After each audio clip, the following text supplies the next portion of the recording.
Welcome to another Japan video series, this time in widescreen and this time a lot longer form. Over the course of this series, you'll see our adventures from Tokyo to Kyoto to Hakone, Nara, Osaka, and places in between. Now I won't bore you with the flight from Atlanta to Tokyo, that's 14 hours long. So enjoy us arriving there through the power of video editing. One eternity later. We did it. We finally arrived in Japan after a very long flight. Albeit very tired and albeit screwed up with the time zone change, but we've arrived in Osaka, where we'll be staying for 5 days. So we'll get unpacked, grab some dinner, and go to sleep so we can wake up early. Well, this is a familiar sight. If you remember the last video series, I tended to wake up before the sun, so waking up with it is a welcome pleasure. Despite eating at a normal time last night, we are super hungry. And what better place to kick off our Japan adventure than taking the train all the way to a Matsuya. Matsuya could only be described as Japan's version of Waffle House. Cheap, fast, and with a lot of food. And oftentimes playing random music over the speakers, like What's New Pussycat and other 1950s hits. With breakfast complete, it's time to do one of my favorite things in Japan, which is simply walk around. It's one of the best ways to see a city, but in Japan, it's particularly nice. Unfortunately in Japan, leaf blowers are still a thing, and for a second, I thought I was transported back to Los Angeles. But Yoyogi Park is beautiful, and they even have a pony park for ponies to do this. Nearby is Fugulan Sangwabashi, a coffee tasting experience hosted by some wonderful baristas. There's a more crowded Fugulan in Shibuya. This one is only around 8 seats, and they even serve you a little snack to go along with your coffee. If you're into coffee, this is a must try. Amped up on coffee and going past the pony park again, it's time to walk through Yoyogi Park, although this time it's a lot more quiet because the leaf blowers have absconded. And because we're near a temple, this is the Meiji Shrine. Dedicated to Emperor Meiji and built in the 1920s, the park is a nice place to escape the madness of Shibuya.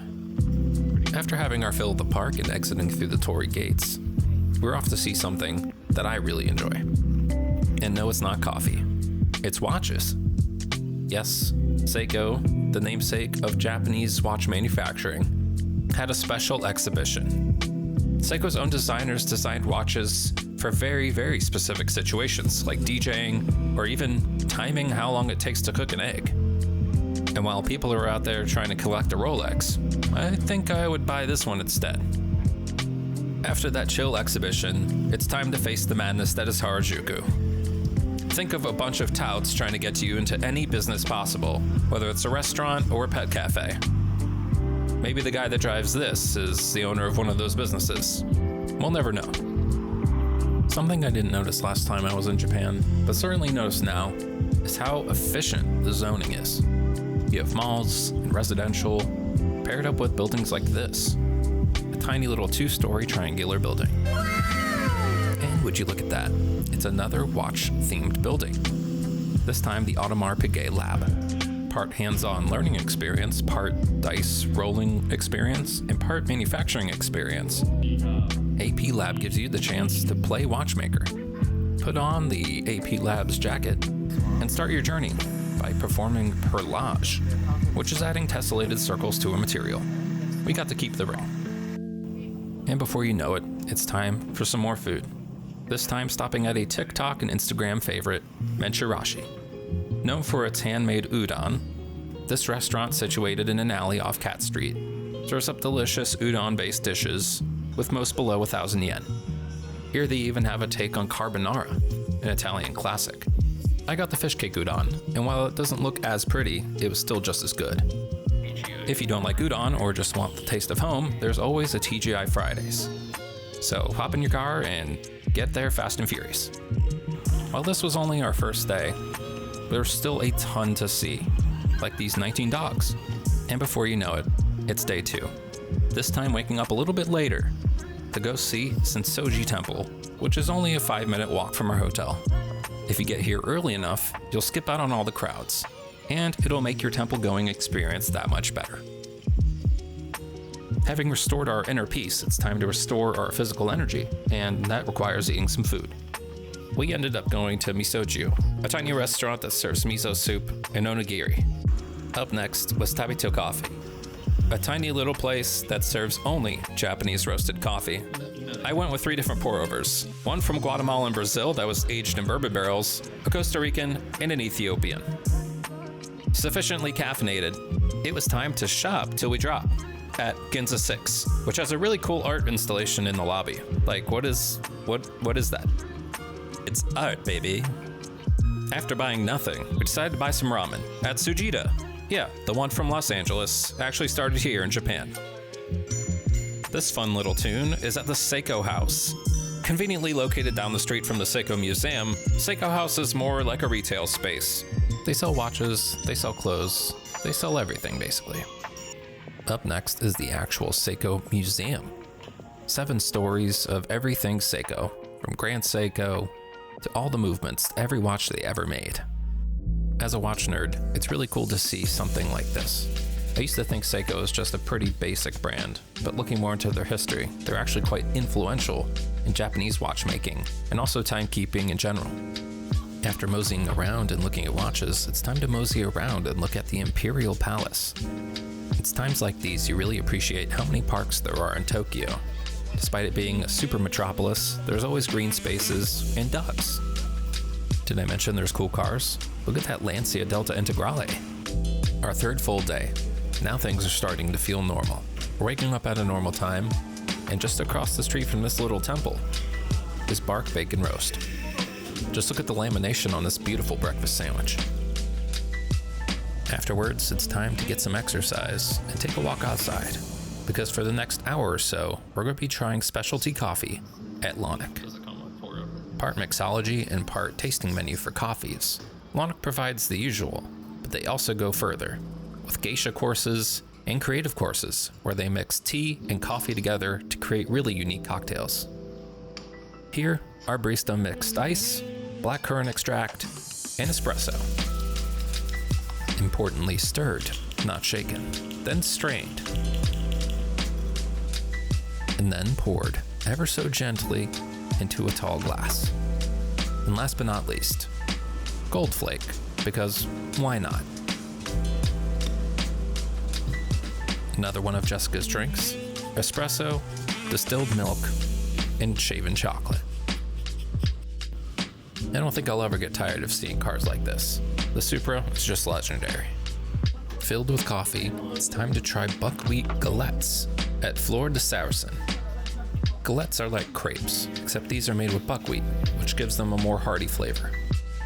Did I mention Japan is great for watch hunting? I'll touch on that later. But first, it's time to see this classic view. This is the view from Ochanomizu Station. It means tea water. They used to use the water in this river to make tea. Remember how I said Matsuya was like Waffle House? Well, Café de Rock is like a nice small town diner, owned by owner couple Ryuji and Kazuyo. Opened in 1995, this place serves the classics: fluffy pancakes or omurice, served with a curry sauce or demi-glace or tomato sauce. Omurice is piled high with rice, egg, and tons of sauce. Don't forget to order dessert here too, which they're really known for. We got the coffee jelly, and it was just the perfect amount of sweet. After breakfast, I then went to Nakano Broadway, a huge 11-story mall with nothing but watches and things that are otaku or nerdy. Later in the afternoon, I met back up with Jessica, and we stumbled across this monkey exhibition gymnastics thing. Not sure how I feel about things like this. We ended the evening by having dinner at this jazz kisa. 6 seats, a record player, and great music. Day 5 begins our journey to Hakone. We leave Tokyo on a regional line. It only takes an hour, but the views from this regional train are fantastic. We're only staying in Hakone for one night, so our plan before we check into the hotel is to check out the mountainous region around it. And one of the best ways to do that is by taking the Hakone ropeway, a cable car or ski lift kind of thing that takes you up around the mountain, looking at the hot geothermal springs that lay below it. This is basically a still active volcano, but the geothermal vents help power all the public spas, ryokans, and onsens down below. This is also a fantastic way to see Mount Fuji up close. Running out of time, Jessica and I decide to skip out on the pirate ship boat ride across the lake and take a taxi back to the hotel. It was a good thing we took the taxi. Waiting in line for the bus would have taken over an hour, and we wanted to maximize our time in the ryokan.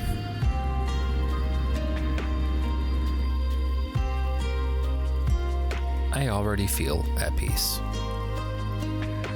Because we're not just staying at any hotel. This is a ryokan. Madoka no Mori is a ryokan, where you walk on tatami matted floors with no shoes, and you'll wear traditional Japanese robes or yukata while you immerse yourself in the minimalism that this ryokan provides.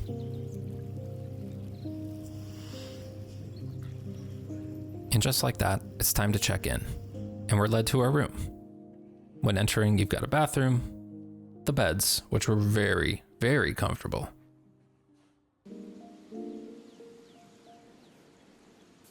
You then walk into the living room, where you've got a dining table with a heated blanket, a wet bar, and then your sink and prep area for when you go into your very own hot spring bath. This bath was so amazing to use, day or night, and just look at that view.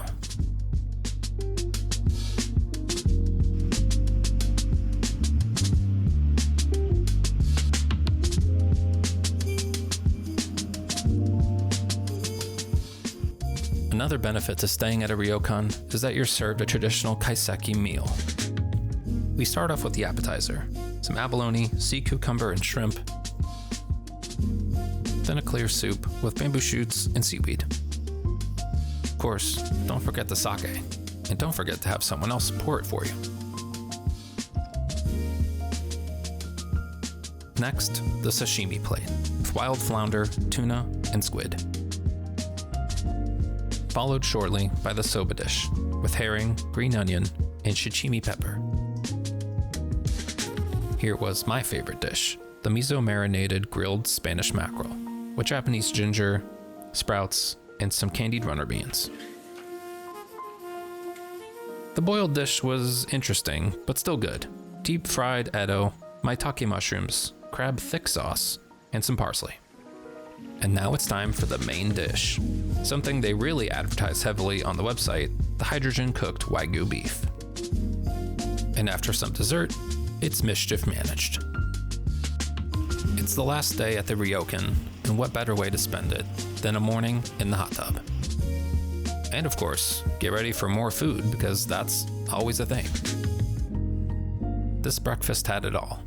Fire, dancing, no dancing, just food. Rice, soup, fish, egg, and the best table service I've ever experienced.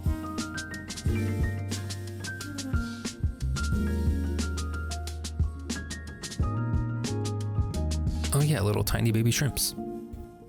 After feeling totally refreshed and checking out, we're driven down to the train station to go to the Hakone Open Air Museum. Opened in 1969, it's Japan's first open-air museum and has over 1,000 pieces of art.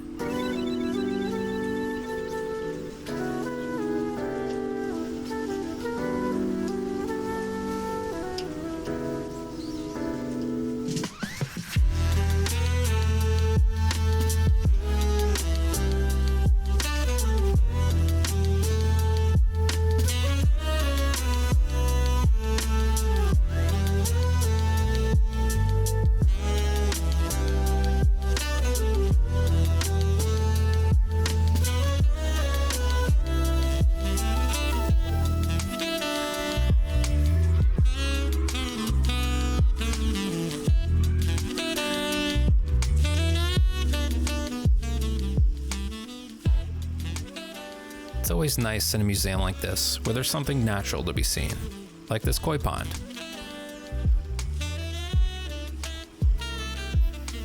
I'm guessing the koi thought I had food. They were acting like hungry dogs, waiting for a treat.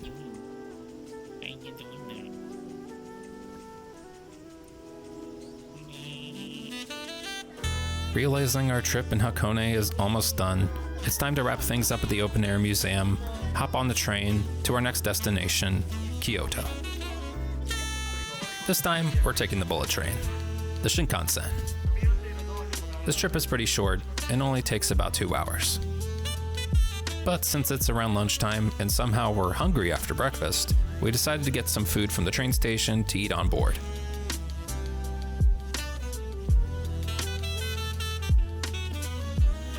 The best part about visiting Japan in winter is seeing Mount Fuji and the surrounding mountains covered in snow. Oh yeah, it's also way less crowded. After checking into the Ace Hotel, we walk around to find some dinner, and we stumble upon this conveyor belt sushi. It's great because it's affordable, has all the classics, and also has some of the not classics as well. No, I didn't try it. Metallica time. The Togetokyo Bridge, overlooking Arashiyama. And overlooking where we'll spend the next few hours, climbing up a hill to see these little guys. About a mile up this mountain, we'll see around 120 Japanese macaque monkeys. They're wild, but they stay up there because there's food and plenty of it. There's also warm tea, warm corn butter tea. Well, we didn't try that, but we did opt for the hot lemon honey tea, and that was really nice on this really chilly cold day.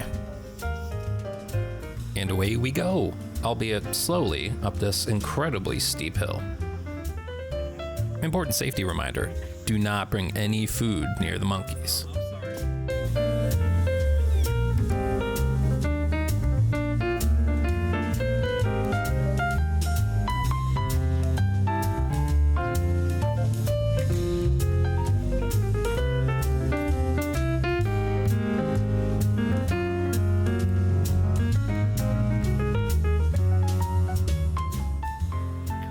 For the most part, the monkeys are chill around people, but once they get outside this little fence, they get a little rough. The monkeys actually seem pretty chill when taking food from people, so that was nice. It was then time to go to the Instagram and TikTok famous Arashiyama bamboo forest. Most of the year, this place is packed, but do like we did and keep walking past the crowds, and eventually you'll wind up at this little train crossing in the forest.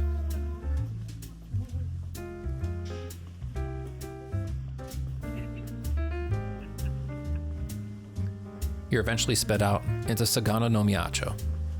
Pretty comparable to Hakone, to be honest. And then we found this. Beautiful, small restaurants. That's what I absolutely love about Japan. This one was owned by an old lady who served delicious hot curry, which was absolutely necessary on a day like today.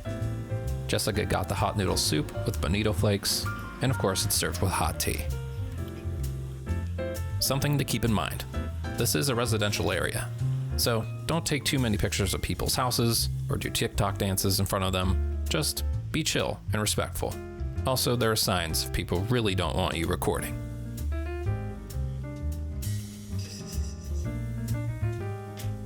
Heading back home, I realize a lot more people would ride the train in the US if the seats looked like that.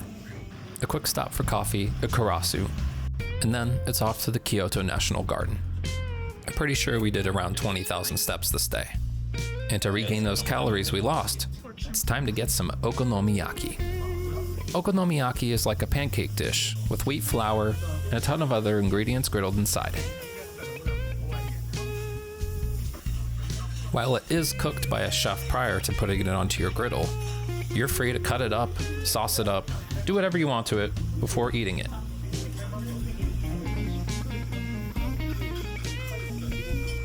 You can't forget that Kewpie mayonnaise. As you can tell by the mess, it was quite good.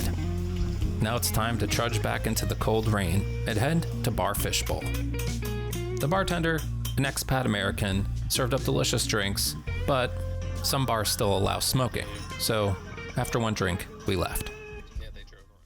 a quick caffeine hit from Stumptown, and it's off to Melbourne coffee for some breakfast like we know from home. Avocado toast. Sometimes it's nice on a vacation to have the foods you miss from home. And as if 2 coffees wasn't enough already, we stopped by another one, Mel Coffee in Osaka. With maybe space inside for 4 people comfortably, this place has it all. Beans and a roaster? That's crazy. We didn't really know what to expect in Osaka, but we decided to start in Dotonbori. And what better way to see all of Osaka than by hopping on the Ebisu Tower Ferris wheel, which is attached to the Don Quixote. This Ferris wheel is quite unique. Instead of doing a big circle, it's actually an oval, so you get up really, really high.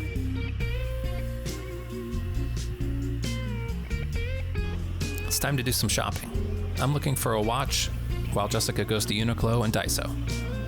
And it wouldn't be a trip with me without going to another specialty coffee roaster, this time Lilo Coffee. The first time I had Lilo Coffee was actually in Toronto. Shout out to Isho Coffee. After grabbing a bag to go and some lattes, we then walked down the street to spend time at its sister location, because of course, one coffee is never enough. This is their Kisa, which is a nice cafe to sit down and relax. I picked a Cascara soda and Jessica got a hot tea. And of course, we gotta try that coffee jelly. And you gotta get the tiramisu as well. Which reminds me, I need to make some of that again. Ooh, cars. Once again, today was a ton of walking and a ton of transit. We're exhausted, so it's back to Kyoto and into one of the places where you should absolutely stop by, which is basically any mall with a food court down in the basement. If you actually want to eat where the locals are eating, go here. A mall, it's that easy. Overwhelmed with decisions, we settled on this, 551 Harai, a bun and dumpling place that was absolutely divine. And with that, it's time to go get some rest, because tomorrow we're up early. Now, despite it being winter, Kyoto is still a tourist town, and Niinsaka is no different. This place will become inundated with crowds. So a top tip from us, show up earlier than you want, because the crowds won't be there, and you're free to take as many pictures as you want. And you can stop by the Starbucks, which is like an old tea house. Yes, I know, Starbucks, but this place has got the vibes.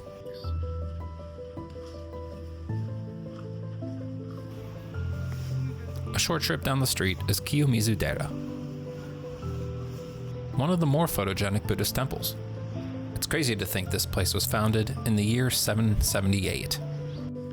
Just down the way is Ryozen Kannon. It's not the place you think it is. It's actually a war memorial commemorating the dead of the Pacific War.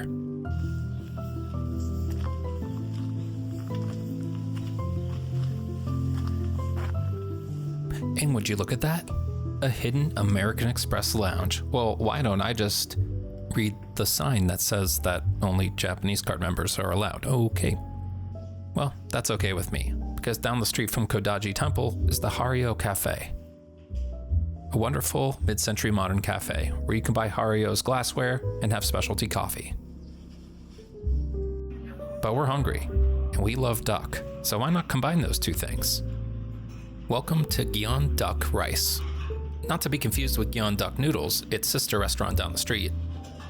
Gyeon Duck Rice is somewhat of a chemistry lab, where you combine duck, rice, and egg yolk and make your own broth. It's quite easy to romanticize life here in Japan.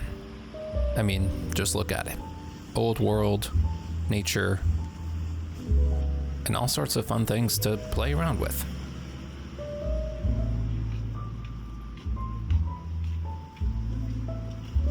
All that romanticizing has us hungry again. It's off to Cafe Zoo. Recommendation from travel couple Sam and Victor. I got the Bavarian cream with strawberry, and Jessica got the crepe and pudding. Look at this pudding.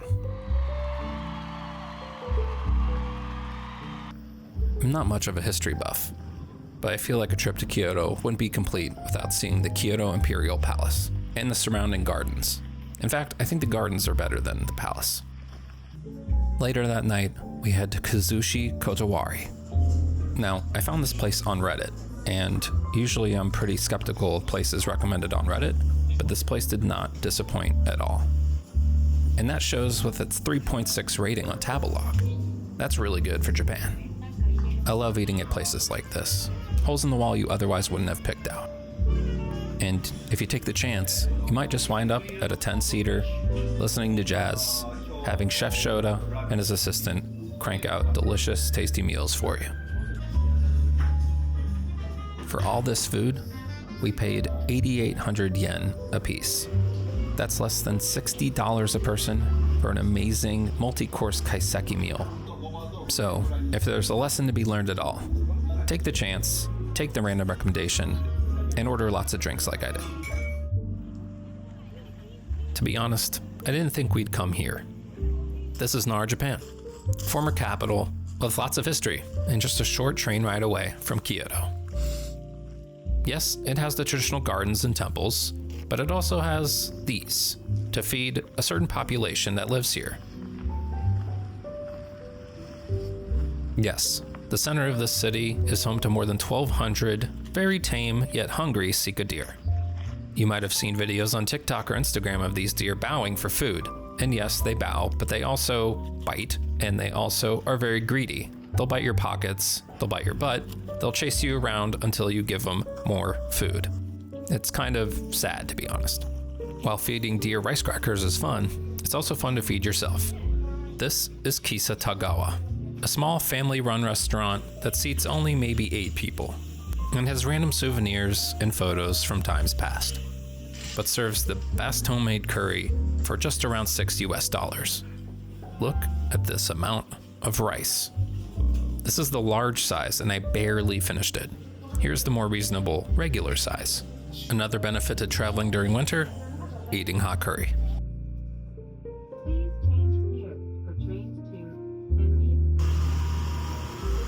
It's back on the regional train back to Kyoto, and for a little stroll along the Philosopher's Path.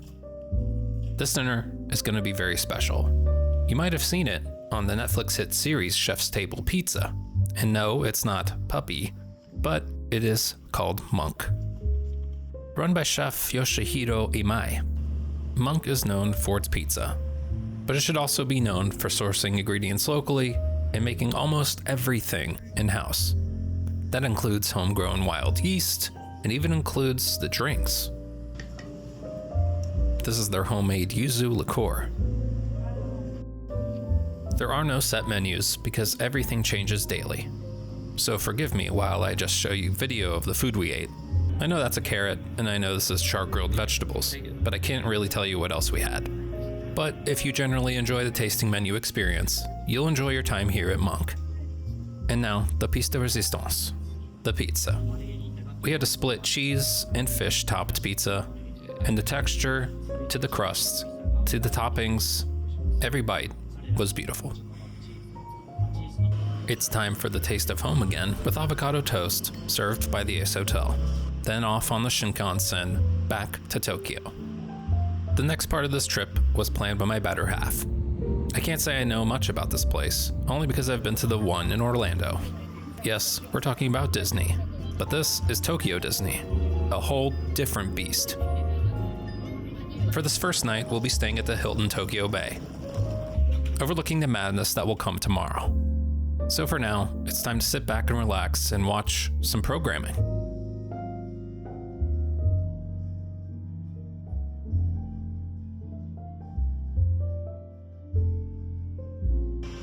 This is the Hotel Miracosta. This is where we'll be staying tomorrow, but today we're picking up our vacation package, which includes premier passes to skip the lines, pre-booked dinners and meals, and unlimited beverage tickets. If you're a big fan of Disney, I highly recommend getting the vacation package. It'll include the tickets to skip the lines, which is entirely worth it on its own. So it's off to bed, watching the fireworks from afar, because tomorrow we're gonna need our energy. Remember earlier how I said it was gonna be madness? This is the slow season for Disney.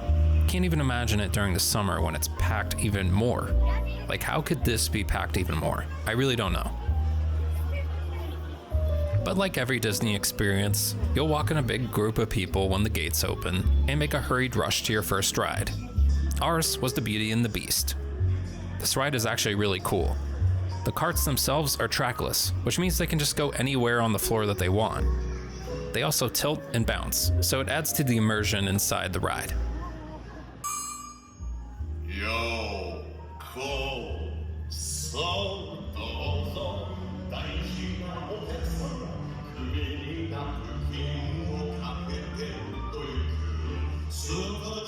I'm not a Disney adult by any means, but I could see how this would turn you into one.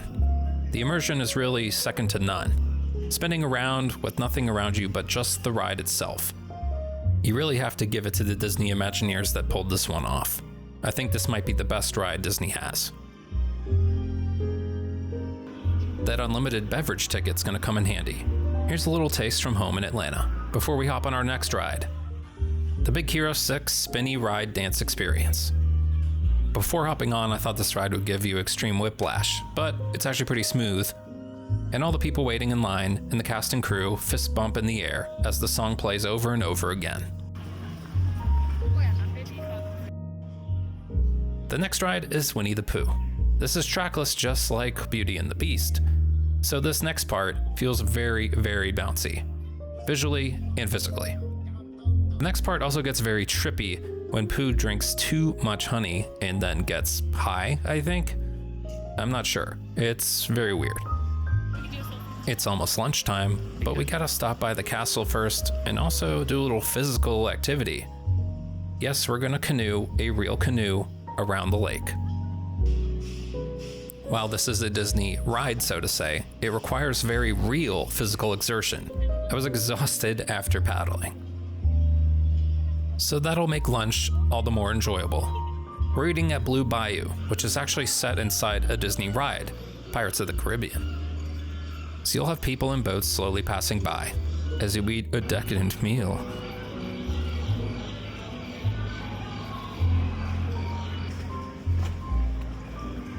Here's the view from the other perspective. We rode the ride later that day. It's basically the same ride you'll get in Florida and California, but it's still quite enjoyable. Disney is known for its unique food, and Tokyo Disney is none different. Here are some mochi-filled aliens from Toy Story. Something that's much bigger than I expected in Japan is their love for parades. The dedication to just waiting in line in general is big, but waiting for a parade requires even more dedication, staking out your spot right front and center to get the best view possible. Jessica and I saw people getting their spot right as the park opened. The parade didn't even start till afternoon. Let's skip ahead to tomorrow, because there's another park attached to Disney, DisneySea. You might notice the crowds are a little thin today. Now that's because we got early entry thanks to our stay at the Miracosta. While we made the mad dash to our first ride, Soar, we then went to the second ride we wanted to go on, Journey to the Center of the Earth. This wound up being our favorite ride, and we wound up going, I think, around 3 or 4 times. It's a mini roller coaster that's partially inside and outside, has pyrotechnics, and has a huge drop right at the end. The unlimited beverage ticket coming in clutch yet again. A hot oolong tea to enjoy on the cold day while riding on Sinbad. While we didn't understand any of the lyrics because they're all in Japanese, this is a pretty chill ride to just relax and take a load off the feet once in a while. We wound up riding this 2 times, and the song is pretty catchy. It was stuck in our head all day. Also, this next part was really cool. Disney Imagineers have created a banana scent that they spray all over the place in this scene. It smelled like a banana Laffy Taffy. A short walk down to a different part of the park is Rapunzel's Lantern Festival. This is another boat in the water type ride, but what surprises wait inside? Ah yes, another masterclass in immersion. Hundreds and hundreds of lanterns, a famous scene and song from a movie, and hundreds of people recording this special moment on their phones, like me. How romantic. It's off to Frozen Land, where things were actually frozen. That's real ice because it is winter and it's very cold. Now, I had my doubts about going on this one because it's another boat in the water ride, except this one has a lot of drops and a lot of splashing. While the immersion is yet another 10 out of 10, I was partially distracted by the upcoming drops into the water, like so. Luckily, not much water gets on you, and even if it did, we had that unlimited beverage ticket, so we could get this sugary hot drink. Stopping by the American-themed waterfront, we then went to the Tower of Terror, where we made these faces on the ride. And then it was off to another boat in the water ride, except this time we wouldn't be paddling like the canoes from the day before. This was way more relaxing, taking you on a slow journey around the park. Another sugary drink consumed, and then it's somehow night. It's back off to Frozen Land, but this time for dinner, hosted at the Royal Banquet of Arendelle. Shepherd's pie was actually pretty good, all set to the moody theme of Arendelle. What's better than DisneySea during the day? DisneySea at night. You can always expect Disney to do something extra, and yeah, they projection mapped the entire hotel. So the lights, the music, the water, everything times up and creates a super immersive experience. That's really what stands out in this entire park, the immersion. Another benefit to staying at the Miracosta is that it's right inside the park, so it's easy to get back to our room to sleep.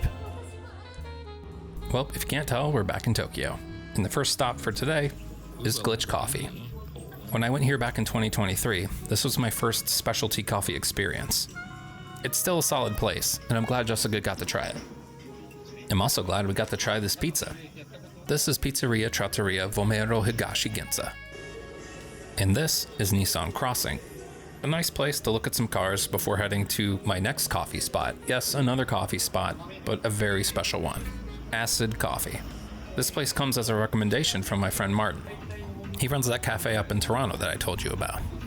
With an industrial vibe and seats made from sound deadening foam, Acid Coffee has over 48 different beans for you to choose from. Look at this one.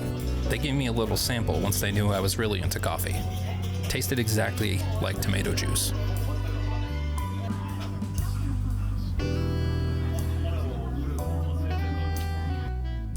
We're winding down our trip in Japan, so I'm trying to get as much local TV programming as possible.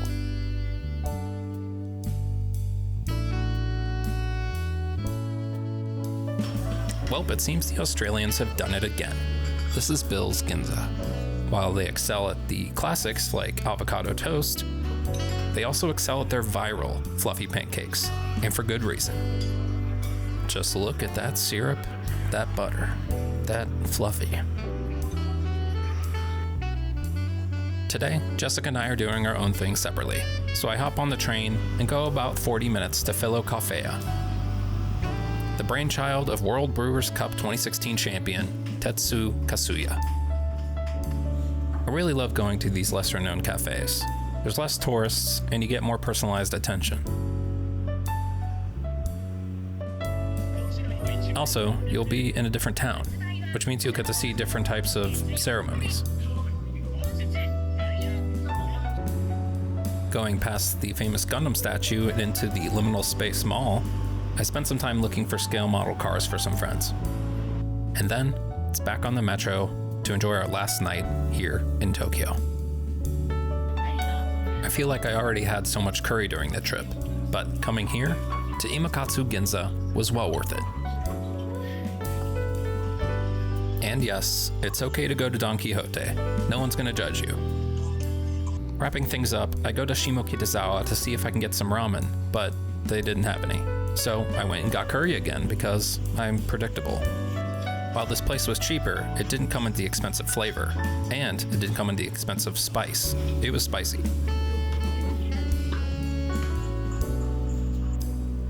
Maybe there was a reason I was getting the same thing to eat over and over again. I didn't want this trip and the things that went along with it to end. And I think I connect those memories along with the food I eat.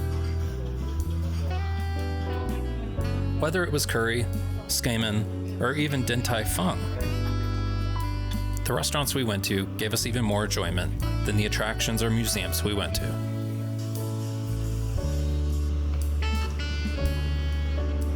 although this museum was right up my alley, the Ad Museum of Tokyo. While I've never worked on anything that's won a D&AD award, it was inspiring to see all of last year's winners and the products they helped design. I don't think there's a right or wrong way to do Japan. Just go. I know that sounds easy, but do everything you can to just go. It might be your favorite trip you ever take. Thank you so much for watching, and I'll see you in the next one.